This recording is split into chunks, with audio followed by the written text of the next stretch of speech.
고 박진우 회장의 유언에 따라 낭독하겠습니다. 진우건설 지분 60%및 전 부동산을 며느리 한수진 여사에게 일관 상속합니다. 로펌 회의실 문이 열리고 차가운 공기가 먼저 흘러들었습니다. 대리석 테이블 위 유언장이 펼쳐져 있었습니다. 두꺼운 봉투, 누구도 숨을 쉬지 않았습니다. 변호사가 봉투를 열었고 종이가 스치는 소리마저 또렷했습니다. 고 박진우 회장의 유언에 따라 낭독하겠습니다. 두 아들의 시선이 서류에 박혔습니다. 손끝이 굳었습니다. 진우건설 지분 60% 및 전 부동산을 숨소리가 사라졌습니다. 한수진 여사에게 일괄 상속합니다. 공기가 얼어붙었습니다. 민석이 벌떡 일어났습니다. 이게 무슨 소리야? 민재는 움직이지 못했습니다. 서류만 멍하니 바라봤습니다. 구석에 앉은 수진. 그녀는 아무 말도 하지 않았습니다. 창밖만 바라보고 있었습니다. 수천억? 재벌가의 모든 것이 아무도 주목하지 않던 며느리에게 넘어간 순간이었습니다. 이건 실수일까? 아니면 심판일까? 시간을 돌려보겠습니다. 모든 것이 시작된 그날로. 이 사연의 내용이 궁금하시다면 좋아요와 구독을 눌러주세요. 구독은 사연을 만드는데 큰 힘이 된답니다. 시니어분들의 행복한 인생을 위해 재미있는 사연 많이 만들도록 노력하겠습니다. 감사합니다. 사연 시작합니다. 3년 전 특급 호텔 그랜드 볼룸 박진우 회장 70세 생일 파티였습니다. 200명의 하객이 샹들리에 아래 자리했습니다. 진우건설 박진우 회장님 축하드립니다. 박수가 터졌습니다. 단상에 선 진우가 마이크를 잡았습니다. 감사합니다. 제가 맨손으로 시작해 오늘 여기까지 왔습니다. 아무것도 없던 청년이 이제 연 매출 수천억 기업을 일궜습니다. 우렁찬 박수. 진우는 가족석을 바라봤습니다. 큰아들 민재, 작은아들 민석, 그리고 두 며느리. 오늘은 제 며느리들이 특별히 축하 공연을 준비했습니다. 조명이 무대로 쏟아졌습니다. 먼저 나선 건 작은 며느리 서연. 새하얀 드레스에 진주 목걸이. 그랜드 피아노 앞에 앉았습니다. 쇼팽 녹턴이 흘러나왔습니다. 유려한 손놀림. 와, 감탄이 터졌습니다. 연주가 끝나자 기립박수가 쏟아졌습니다. 진우가 활짝 웃었습니다. 역시 우리 작은 며느리, 재벌가 딸답습니다. 서연이 우아하게 인사했습니다. 그리고 진우의 시선이 한쪽으로 향했습니다. 큰 며느리는 재주가 없어서 오늘은 패스합니다. 웃음이 터졌습니다. 하객석 구석. 소박한 원피스를 입은 수진이 고개를 숙였습니다. 민재는 옆을 보지 않았습니다. 축하 만찬이 시작됐습니다. 서연이 수진 옆으로 다가왔습니다. 언니, 달콤한 목소리였습니다. 와인 좀 따라줄래요? 직원 부르긴 뭐하고. 빈잔을 내밀었습니다. 수진은 잠시 멈칫했습니다. 주변 시선이 느껴졌습니다.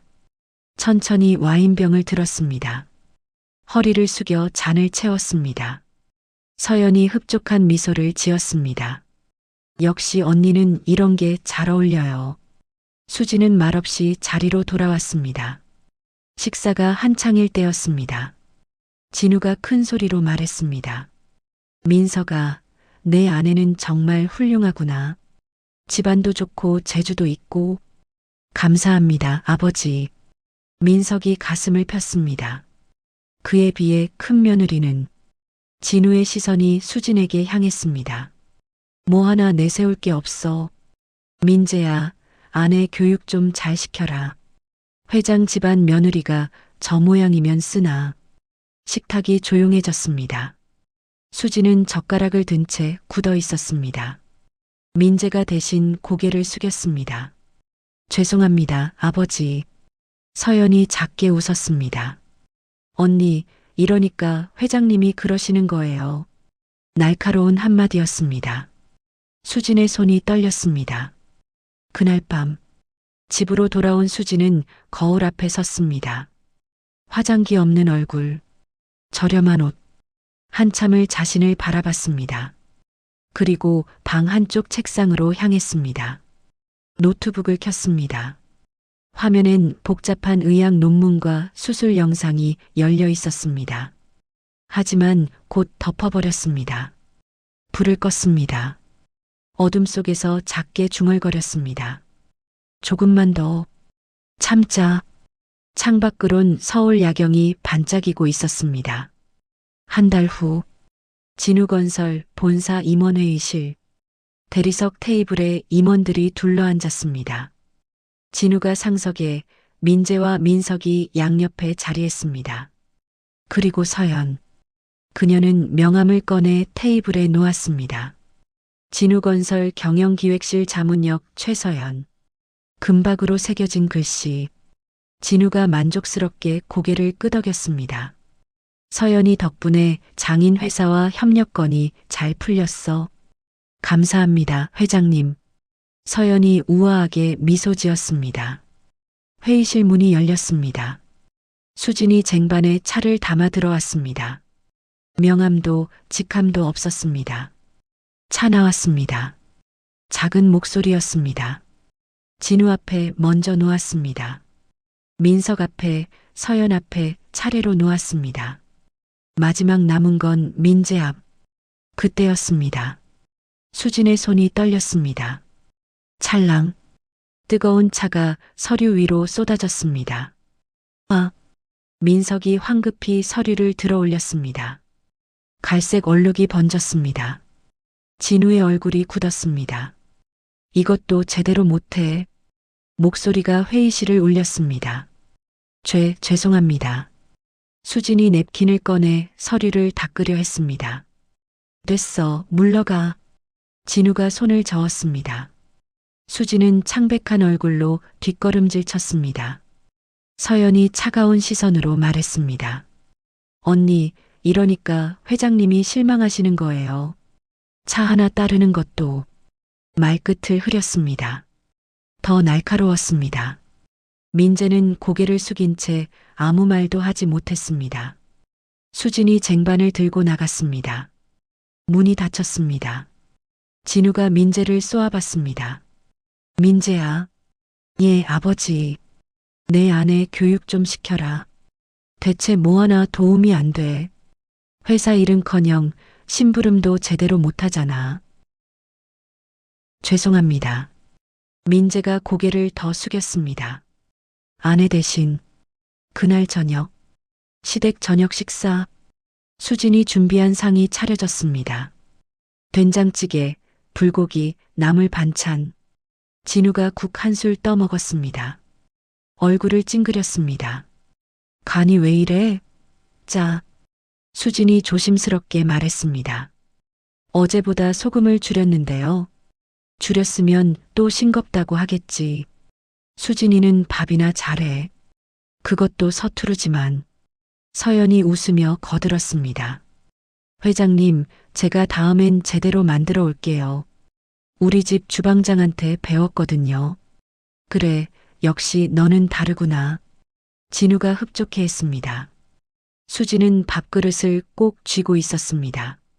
식탁 아래, 하얗게 질린 손등, 떨리는 주먹. 식사가 끝나고 설거지를 하던 수진, 물을 틀어놓은 채 멈춰 섰습니다. 싱크대에 손을 짚고 고개를 떨구었습니다. 얼마나 그렇게 있었을까? 뒤에서 민재가 다가왔습니다. 수진아, 돌아보지 않았습니다. 미안해. 아버지가 원래 그러셔. 변명 같은 위로. 수진은 대답하지 않았습니다. 그저 설거지를 계속했습니다. 민재는 더 이상 말하지 못하고 나갔습니다. 그날 밤, 수진은 홀로 작은 방에 앉았습니다. 책상 서랍을 열었습니다. 낡은 수첩 하나 펼쳤습니다. 첫 페이지에 적힌 글씨, 서울대학교 의과대학 졸업증서, 복사본이었습니다. 한참을 들여다보다 덮었습니다. 노트북을 켰습니다. 화면엔 의학 저널과 최신 수술 기법 논문들. 그녀는 새벽까지 그것들을 읽었습니다. 소리 없이 아무도 모르게 창밖에 동이 트기 시작했습니다. 다음 날 저녁, 진우의 서재, 민재와 수진이 불려 들어갔습니다. 진우는 가죽 소파에 앉아 있었습니다. 민석도 옆에 서 있었습니다. 앉아, 차갑게 식은 목소리. 두 사람이 조심스럽게 앉았습니다. 진우가 서류 하나를 테이블에 던졌습니다. 민석이 아들 유학 보낸다. 네. 민재가 고개를 들었습니다. 미국 조기 유학이야. 영재 교육 프로그램. 3년에 10억 든다. 민석이 가슴을 폈습니다. 아버지 감사합니다. 우리 석이가 워낙 똑똑해서. 진우가 만족스럽게 고개를 끄덕였습니다. 민재가 조심스럽게 입을 열었습니다. 아버지, 그럼 저희 준호도. 안 돼. 단칼에 잘렸습니다. 준호는 성적이 안 되잖아. 10억을 쓸 가치가 없어. 수진의 손이 떨렸습니다. 아버님, 준호도 노력하고 있습니다. 조금만 기회를. 진우가 수진을 쏘아봤습니다. 어미 닮아서 그래. 머리가 딸려. 공기가 얼어붙었습니다. 수진의 얼굴이 하얗게 질렸습니다. 아버님, 그건 아니지 않습니까? 처음으로 반박했습니다. 진우의 눈빛이 변했습니다. 뭐? 준호는 충분히 똑똑한 아이입니다. 그리고 제가, 감히 내가 나한테 말대꾸를. 진우가 벌떡 일어났습니다.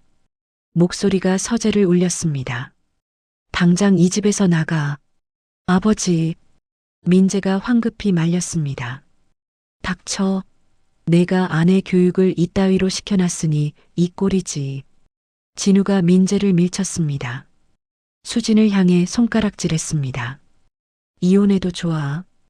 어차피 민재 대신 민석이한테 회사 물려줄 테니까. 민재의 얼굴이 굳었습니다. 회사. 그 한마디에 그는 멈췄습니다. 수진이 남편을 바라봤습니다. 당신. 민재는 고개를 돌렸습니다. 아내가 아닌 아버지를 보고 있었습니다. 수진은 천천히 일어났습니다. 알겠습니다. 목소리가 떨렸지만 단호했습니다. 나가겠습니다. 수진아. 민재가 불렀습니다. 수진은 돌아보지 않았습니다. 서재 문을 나섰습니다. 복도를 걸었습니다. 준호 방 문을 열었습니다. 엄마. 책상에 앉아있던 준호가 놀라 일어났습니다. 준호야. 수진이 아들을 안았습니다. 우리 지금 나가야 해. 어디로요? 엄마가 알아서 할게. 옷 챙겨. 준호는 엄마 표정을 보고 더 묻지 않았습니다. 작은 가방 하나. 옷 몇 벌. 그게 전부였습니다. 현관을 나섰습니다. 밖은 비가 쏟아지고 있었습니다. 우산도 없었습니다. 수진은 준호 손을 꼭 잡았습니다. 대문을 나섰습니다. 뒤돌아봤습니다. 불 켜진 저택. 그 안에서 3년을 살았습니다. 굴욕과 무시 속에서 이제 끝이었습니다. 천천히 고개를 돌렸습니다. 빗속을 걸었습니다.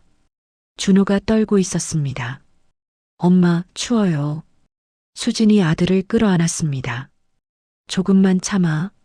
금방 갈 곳 찾을게. 그녀의 눈빛. 비에 젖었지만 그 안엔 무언가 다른 것이 타오르고 있었습니다. 굴복이 아니었습니다. 체념도 아니었습니다. 결연함이었습니다. 1시간 후 겨우 찾은 고시원. 삐걱거리는 문을 열었습니다. 3평 남짓한 방. 벽엔 곰팡이가 피어 있었습니다. 준호가 가방을 내려놓으며 물었습니다. 엄마, 여기서 살아요? 수진은 대답 대신 핸드폰을 꺼냈습니다. 은행 어플을 열었습니다. 잔액 47만 원. 다음 달 고시원비 35만 원. 준호 급식비 12만 원. 손가락이 떨렸습니다. 화면이 흐려졌습니다. 그날 밤 준호가 잠든 뒤 수지는 화장실 바닥에 쪼그려 앉았습니다. 소리 없이 어깨가 흔들렸습니다. 하지만 눈물을 닦고 일어섰습니다. 거울을 봤습니다. 이제 시작이야. 작게 중얼거렸습니다. 눈빛이 달라져 있었습니다. 2년이 흘렀습니다. 진우건설 회장실. 진우는 혼자 앉아 창밖을 바라보고 있었습니다. 책상 위엔 달력. 명절이었습니다. 전화기는 조용했습니다. 벨소리 한 번 울리지 않았습니다. 집으로 돌아왔습니다. 넓은 거실. 혼자 차린 상. 국 한 그릇, 나물 몇 가지. 혼자 먹고 혼자 치웠습니다. 민재에게 전화했습니다. 여보세요? 나다. 오늘 안 오나? 아버지. 회사 일이 좀. 명절인데 무슨 일이야? 다음에 뵐게요. 뚝. 끊어졌습니다. 민석에게도 걸었습니다. 아버지, 오늘 집에 와라. 처가 쪽 행사가 있어서요. 죄송합니다. 또 끊어졌습니다. 진우는 전화기를 내려놨습니다. 텅 빈 식탁을 바라봤습니다. 며칠 후 회사 복도를 걷던 진우. 갑자기 어지러웠습니다. 벽을 짚었습니다. 회장님, 비서가 달려왔습니다. 괜찮습니다. 손을 저었지만 식은땀이 흘렀습니다. 가슴이 조여왔습니다. 병원에 갔습니다. 혼자. 혈압이 높으시네요. 스트레스 관리하셔야 합니다. 의사가 말했습니다. 가족분과 함께 오셨어요? 혼자 왔습니다. 보호자가 필요한데요. 진우는 대답하지 않았습니다. 약 처방전을 받아들고 나왔습니다. 그날 밤 민석에게서 전화가 왔습니다. 처음으로 아버지, 왜 그러나? 사업이 좀 투자금이 필요해서요. 얼마나? 20억만 부탁드립니다. 진우는 웃음이 나왔습니다. 쓴 웃음. 알았다. 감사합니다, 아버지. 목소리가 밝아졌습니다. 돈 이야기할 때만. 한 달 후 회사 격리부장이 진우를 찾아왔습니다. 회장님, 이상한 점이 있습니다. 뭔데? 누군가 회사 장부를 정밀 조사한 흔적이 있습니다. 뭐? 진우의 눈빛이 날카로워졌습니다. 어떤 흔적? 회계 시스템 접속 기록이 남아 있는데 IP 추적이 안 됩니다. 전문가 수준입니다. 민석이나 민재가 한 건가? 아닙니다.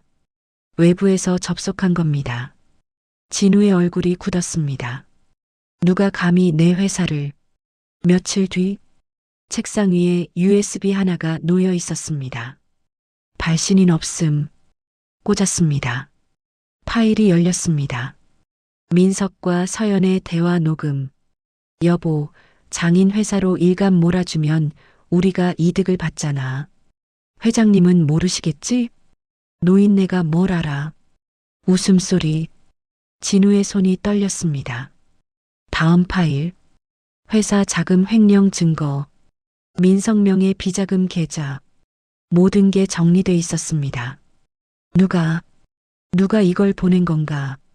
그날 오후 병원 앞을 지나던 진우. 문득 멈춰 섰습니다. 건너편 한 여자가 서 있었습니다. 소박한 옷차림. 옆엔 중학생쯤 된 아이. 수진이었습니다. 그녀는 진우를 보고 있었습니다.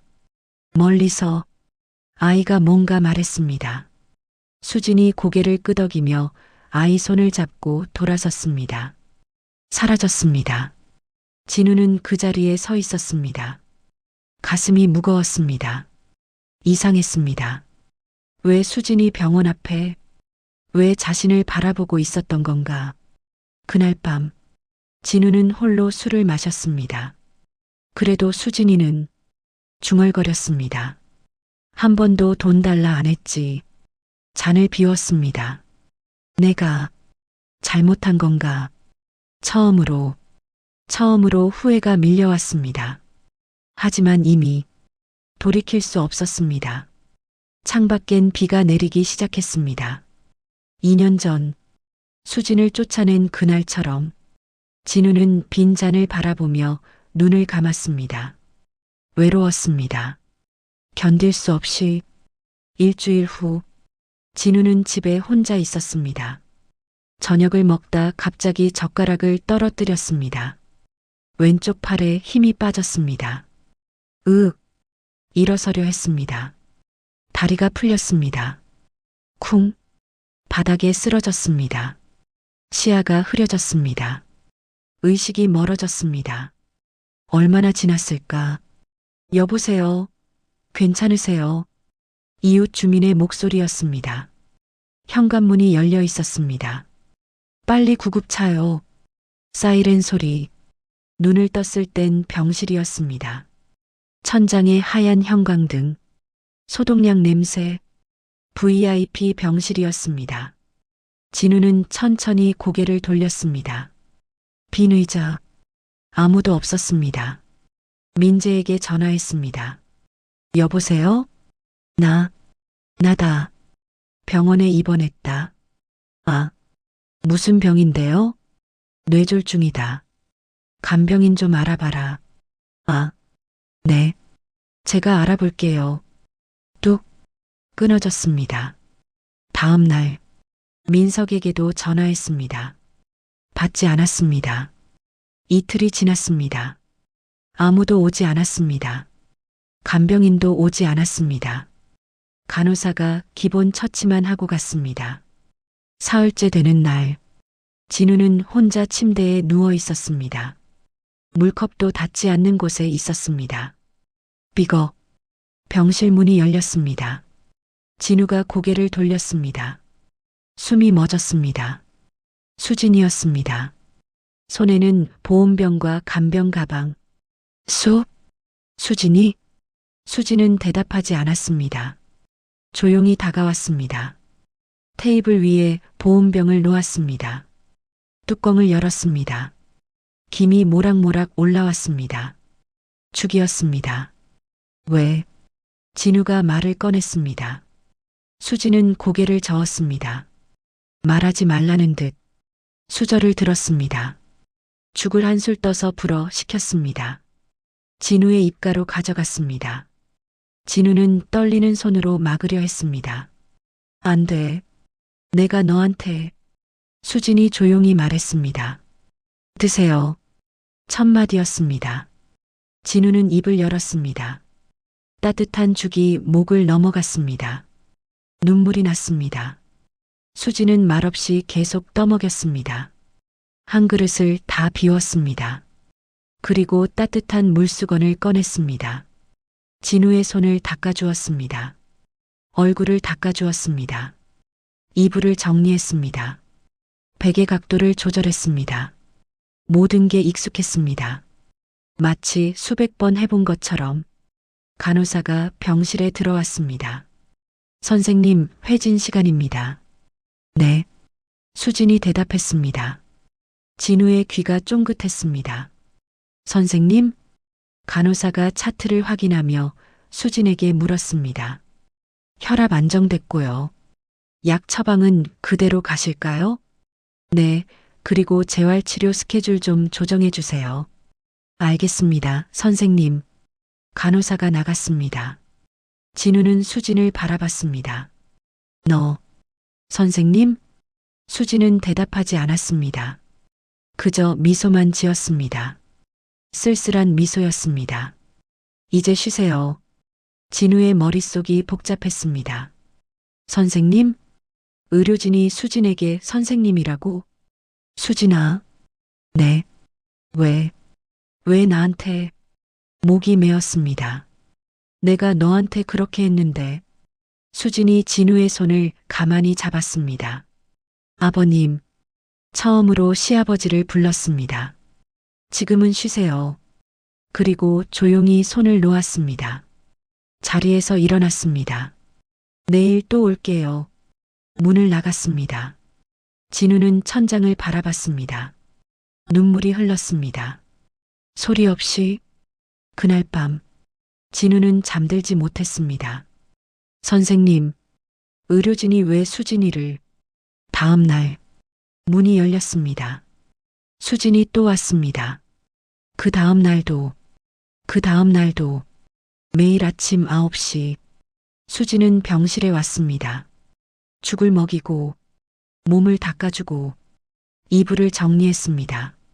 아들들은 끝내 오지 않았습니다. 진우는 알았습니다. 자신이 평생 믿었던 것들이 모두 거짓이었다는 걸. 피는 물보다 진하지 않았습니다. 일주일 후 담당 주치의가 병실에 들어왔습니다. 회장님, 상태가 많이 좋아지셨네요. 고맙습니다. 진우가 대답했습니다. 의사가 차트를 보며 말했습니다. 회장님, 따님이 의사시라고요? 뭐라고? 진우가 벌떡 상체를 일으켰습니다. 수진 선생님 말씀이신데요. 저희 병원 응급의학과 전문의세요. 의사라고? 네, 모르셨어요? 서울대 의대 출신이시고 외과 전문의 자격까지 있으세요. 진우의 머릿속이 하얘졌습니다. 서울대 의대? 외과 전문의? 그게 무슨... 의사가 태블릿을 보여줬습니다. 수진의 프로필이었습니다. 한수진, 서울대학교 의과대학 졸업, 서울대병원 외과 레지던트 과정 중. 진우는 화면을 멍하니 바라봤습니다. 레지던트 과정 중 결혼하셔서 중단하셨다가 2년 전에 다시 복직하셨어요. 지금은 우리 병원 응급의학과에서 가장 실력 좋은 선생님이시죠. 의사가 나갔습니다. 진우는 천장을 바라봤습니다. 3년 동안 수진과 한 집에 살았습니다. 서울대 의대 출신을, 외과 의사를, 재주가 없다고, 머리가 딸린다고, 그렇게 무시했습니다. 오후, 수진이 병실에 들어왔습니다. 평소처럼 죽을 들고 진우가 수진을 똑바로 봤습니다. 수진아, 네, 너 의사였구나. 수진이 잠시 멈칫했습니다. 대답하지 않았습니다. 서울대 의대 출신이라며, 외과 전문이라며. 네, 왜 말 안 했어? 말씀드렸어도 믿으셨을까요? 조용한 목소리였습니다. 진우는 할 말이 없었습니다. 수진이 계속 말했습니다. 결혼하고 시집해서 일하지 말라고 하셨잖아요. 회장님 며느리가 병원 다니면 체면이 깎인다고.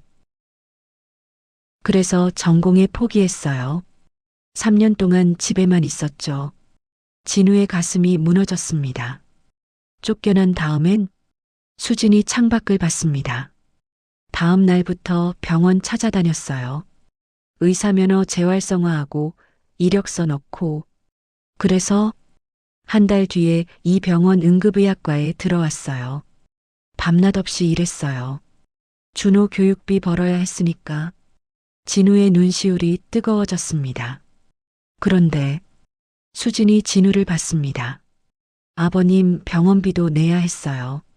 뭐, 지난 1년 동안 매달 1,000만 원씩 익명으로 보낸 거. 진우의 눈이 커졌습니다. 그게 내가... 네. 아버님 고급 병실비, 검사비, 약값 제가 냈어요.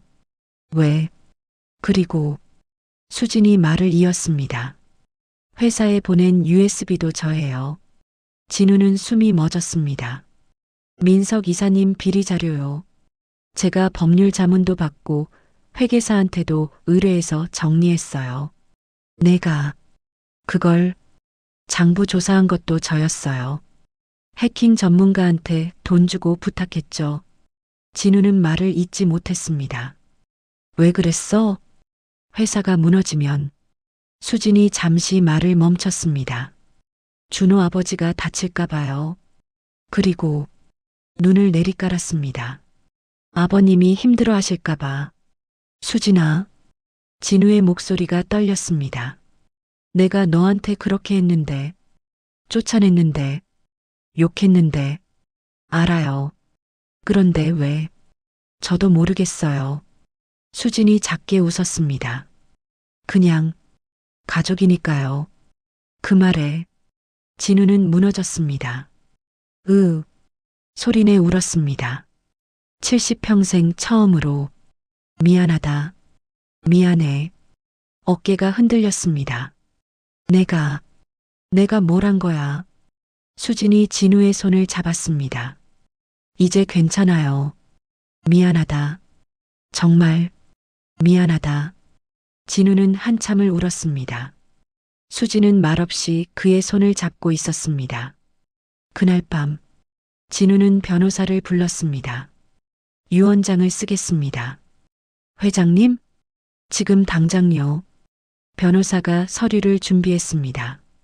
진우는 떨리는 손으로 펜을 잡았습니다. 한 글자 한 글자 천천히 썼습니다.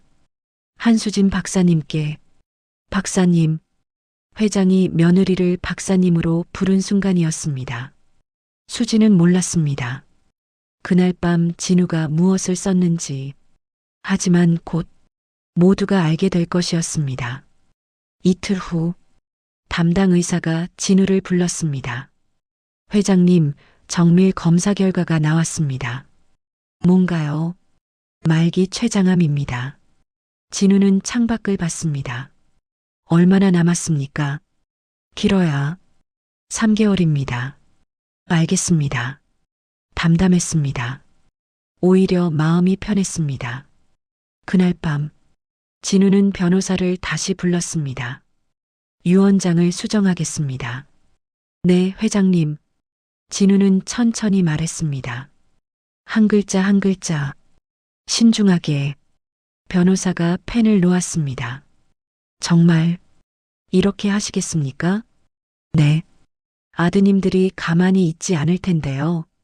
상관없습니다. 진우가 서명했습니다. 한 달 후 진우는 눈을 감았습니다. 수진이 손을 잡고 있었습니다. 마지막 순간까지. 장례식. 많은 사람이 왔습니다. 민재와 민석은 상주석에 앉았습니다. 수진은 멀찍이 떨어져 있었습니다. 49제가 지났습니다.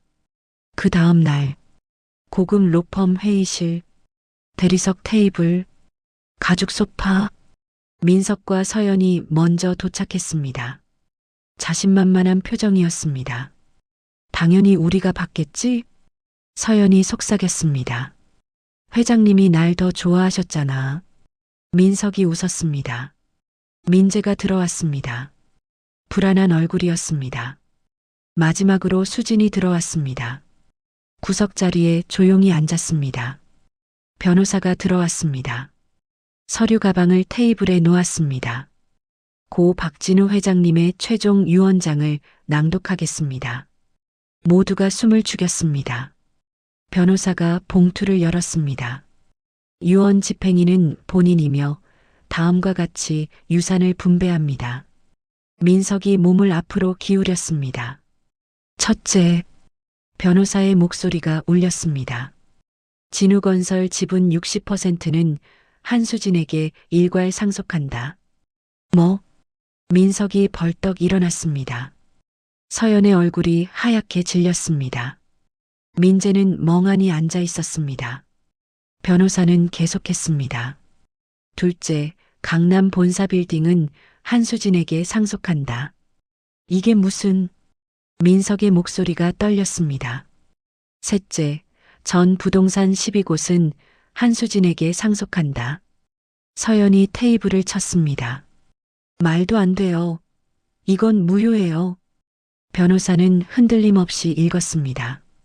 넷째, 현금 및 주식 200억 원은 한수진에게 상속한다. 방 안의 공기가 얼어붙었습니다. 민석이 변호사에게 달려들었습니다. 이건 조작이야. 아버지가 정신이 온전하지 않았어. 회장님은 온전한 정신으로 작성하셨습니다. 정신과 전문의 소견서도 첨부돼 있습니다. 민재가 떨리는 목소리로 물었습니다. 그럼 저희는? 장남 박민재에게는 서초동 아파트 일채, 차남 박민석에게는 용산 아파트 일채를 남깁니다. 아파트 한 채씩, 수천억 재산 중 아파트 한 채씩. 민석이 주저앉았습니다. 변호사가 편지를 꺼냈습니다. 회장님께서 남기신 편지를 낭독하겠습니다. 종이를 펼쳤습니다. 나는 평생 피를 믿었습니다. 변호사의 목소리가 떨렸습니다. 피는 물보다 진하다고 믿었습니다. 민재가 고개를 숙였습니다. 그러나 피는 배신했습니다.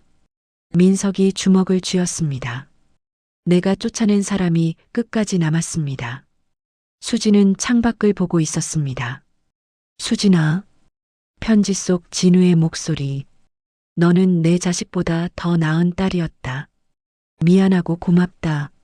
수진의 눈가에 눈물이 맺혔습니다. 민재야, 민석아. 두 아들이 고개를 들었습니다. 미안하다. 아버지가 너희를 잘못 가르쳤다. 민재의 눈에서 눈물이 떨어졌습니다. 돈보다 중요한 걸 가르쳐 주지 못했다. 편지가 끝났습니다. 방 안은 침묵뿐이었습니다. 무거운, 견딜 수 없는 침묵. 민석이 수진을 노려봤습니다. 당신이 아버지를 조종한 거야. 수진은 대답하지 않았습니다. 서연이 소리쳤습니다. 소송 걸 거예요. 이건 말도 안 돼. 변호사가 차분히 말했습니다. 유언장은 법적으로 완벽합니다. 소송을 걸어도 결과는 같을 겁니다. 민석이 무너졌습니다. 소파에 주저앉았습니다. 수진이 천천히 일어났습니다. 모두의 시선이 그녀에게 향했습니다. 그녀가 입을 열었습니다. 다음 순간 모두가 얼어붙을 말을 꺼냈습니다. 수진이 천천히 일어났습니다. 모두의 시선이 그녀에게 쏠렸습니다. 변호사를 향해 조용히 말했습니다. 유언장은 법적으로 유효합니다. 민석이 고개를 들었습니다. 하지만 수진이 말을 이었습니다. 저는 이 재산이 필요 없습니다. 순간 방안이 조용해졌습니다. 민석의 눈에 기대가 어렸습니다. 서연이 몸을 앞으로 기울였습니다. 수진이 서류 하나를 꺼냈습니다. 회장님 재산은 진우 장학재단으로 만들겠습니다. 뭐? 민석이 다시 일어났습니다. 어려운 의대생에게 전액 장학금을 지원합니다. 변호사가 고개를 끄덕였습니다. 조건이 하나 있습니다. 졸업 후 5년간 의료 소외 지역에서 봉사하는 것입니다. 서연이 소리쳤습니다. 그럼 우린 뭐예요? 수진이 민재를 봤습니다. 다른 서류를 건넸습니다. 당신 명의 아파트 한 채는 이미 준호 앞으로 증여했어요. 민재가 서류를 받아들었습니다. 그것만으로 충분해요. 수진이 말했습니다. 전 돈 때문에 의사가 된 게 아니에요. 목소리가 떨렸지만 단호했습니다. 사람을 살리고 싶어서 의사가 됐어요. 민석을 봤습니다. 회장님은 그걸 끝까지 못 보셨죠. 돈만 보셨어요. 민석이 고개를 떨궜습니다. 부끄러움에 수진이 민재를 다시 봤습니다. 이제 우린 우리 힘으로 살 거예요. 준호도 저도 당신도. 민재가 천천히 일어났습니다. 처음으로, 평생 처음으로 아내의 손을 잡았습니다. 수진아, 목이 메었습니다. 미안해. 그리고 고마워. 수진이 작게 웃었습니다. 이제라도 알아줘서 고마워요. 회의실을 나왔습니다. 민석과 서연은 멍하니 앉아 있었습니다. 빈손으로 1년 후 대형병원 응급실. 환자 들어옵니다. 심정지. 수진이 달려왔습니다. 심폐소생술 시작. 가슴을 압박했습니다. 땀이 흘렀습니다. 하나, 둘, 셋. 모니터를 봤습니다. 평평한 선. 다시 계속 압박했습니다. 제발. 그때 삑 마이너스 삑 마이너스 삑 마이너스. 심장 박동이 돌아왔습니다. 살았어요. 간호사가 외쳤습니다. 수진이 안도의 한숨을 쉬었습니다. 미소 지었습니다. 휴게실로 돌아왔습니다. 책상 위 우편물 한 통, 발신인 박준호. 편지를 열었습니다. 엄마, 학교에서 장학금 받는 애들이 있어요. 그 애들 엄마 아빠는 돈이 없어서 병원도 못 간대요. 근데 우리 엄마가 의사라서 나는 아플 때마다 치료받을 수 있잖아요. 할아버지가 남긴 돈으로 그 애들도 의사 되게 해준다며? 우리 엄마 진짜 부자다. 나도 커서 엄마처럼 멋진 사람 될게. 엄마 사랑해. 수지는 편지를 접으며 미소 지었습니다. 눈가가 촉촉했습니다. 책상 한쪽 작은 액자가 놓여 있었습니다. 낡은 메모지, 진우의 떨리는 필체였습니다. 수진아, 넌 진짜 부자였구나. 아버지가. 수진이 액자를 쓰다듬었습니다. 네, 아버님. 이제 알았어요. 창밖으로 햇살이 쏟아졌습니다. 응급실에서 환자를 부르는 소리. 수진이 다시 일어났습니다. 가운을 입었습니다. 문을 열고 나갔습니다. 복도 끝. 환자가 기다리고 있었습니다. 수진이 달려갔습니다. 미소 지으며 진짜 부자는 돈이 아니었습니다. 능력을 나누는 것, 사람을 살리는 것, 그것이 진짜 부였습니다. 그리고 끝까지 남는 건 피가 아니라 정이었습니다.